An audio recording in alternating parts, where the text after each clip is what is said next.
Matthew Dowd, if it weren't so scary and tragic, and if it didn't say something so horrible about the GOP that they're torn between Liz Cheney and the QAnon woman, it would be funny that Liz Cheney is the one who's in trouble as we come on the air this hour.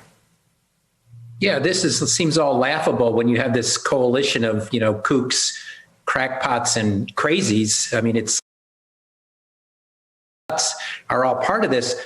But it's incredibly dangerous. I think this, as you said, Lee, going into this should be a layup. Any other moment in our history, this would be a layup. Right. Of course, we would get rid of this person. Of course, you would take her off the committees. But the fact that it's not a layup, they're not even on the same basketball court in the midst of this.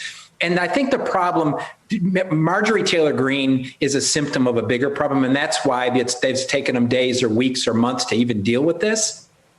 Because Marjorie Taylor Greene represents a significant portion of the Republican base today. The QAnon is not some insignificant part. It is a significant part of the base. And when you have that, and that's why they seem compromised between principles and conspiracies, they're unable or they're immovable to do anything about it. So they may strip her from committees. They haven't solved the problem at all. My guess is she goes back down to Georgia and takes it like it's a badge of honor among all her QAnon peers that this is what happened in Congress. This is what happened up in Washington, D.C. But there's a fundamental problem that the Republicans still seem unwilling to deal with, which is a part of their base that wanted to nullify an election and uses conspiracy theories in political discourse. And they, as of yet, Nicole, have not dealt with that part of the problem.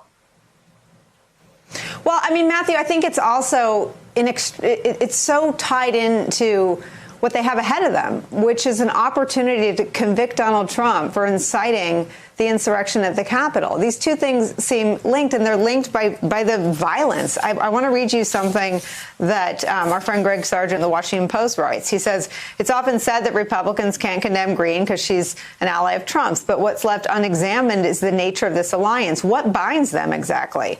Among other things, it's that both genuinely believe the Trump movement should be fully prepared to resort to political violence against their political opponents. When you talk about layups, how did we get to a point where condemning people who don't just sort of promote demonstrably false theories about known events in recent history, but who are advocates of and refuse to condemn violence, political violence specifically? Well, that's the real problem today, Nicole. I mean, we're in a situation, you can't make a deal with a drug cartel. Right? You can't make a deal with the drug cartel unless the drug cartel stops producing drugs and stops trying to get people addicted to the drugs. The Republican Party right now, because of these conspiracy theories and because of all these things they pushed, they want to come together and work with the Democrats and work with Joe Biden and do all of this and say, ignore everything that's happened before. And you and I think, have talked about this before. We have faced this in the history of the world.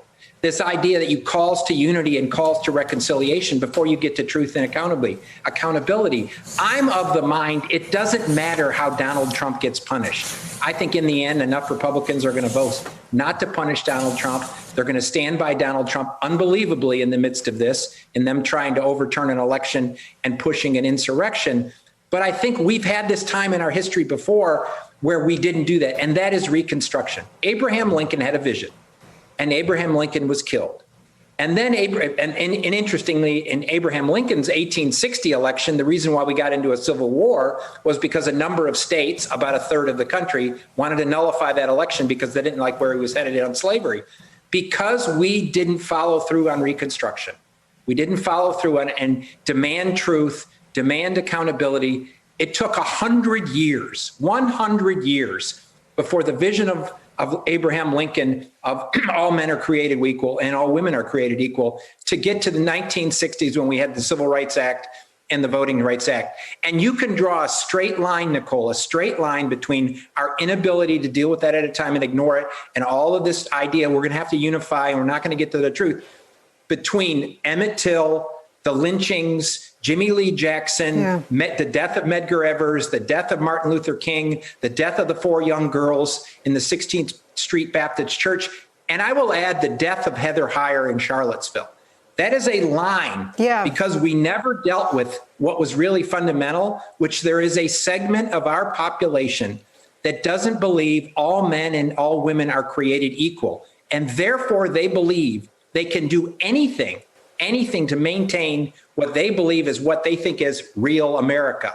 And we've seen this before. All of these jumps to accountability, I mean, all these jumps to reconciliation and unity skip over the most important part, which is truth and accountability.